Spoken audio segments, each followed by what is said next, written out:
Добуш берүү үчүн сиз шайлоо тилкесине паспортуңуз менен келип, биометрикалык маалыматтар боюнча идентификациядан өтүүңүз керек болот. Оператор сизге шайлоо комиссиясына барып бюллетенге алмаштырууңуз керек болгон чекти берет. 2 бюллетенди алып добуш берүү кабинкасына өтүңүз.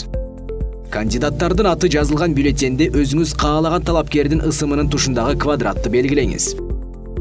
Экинчи бюллетенде болсо башкаруу формасы тууралуу 3 варианттын биринин тушундагы квадратты белгилеңиз. Президенттик республика, парламенттик республика, баарына каршы. Борбордук шайлоо комиссиясы автоматтык добуш берүү урнасынын эсептөөчү жабдыгына зыян келтирип албоо үчүн добуш берүү кабинкасындагы калем сапты гана колдонууну сунуштайт. Акырында бюллетендерди 2 башка урнага салып шайлоо участогунан чыгып кетүү зарыл. Кыргыз Республикасынын аймагында жүргүзүлгөн добуш берүү жол жобосу жана тартиби добуш берүү купуялыгына кепилдик берет.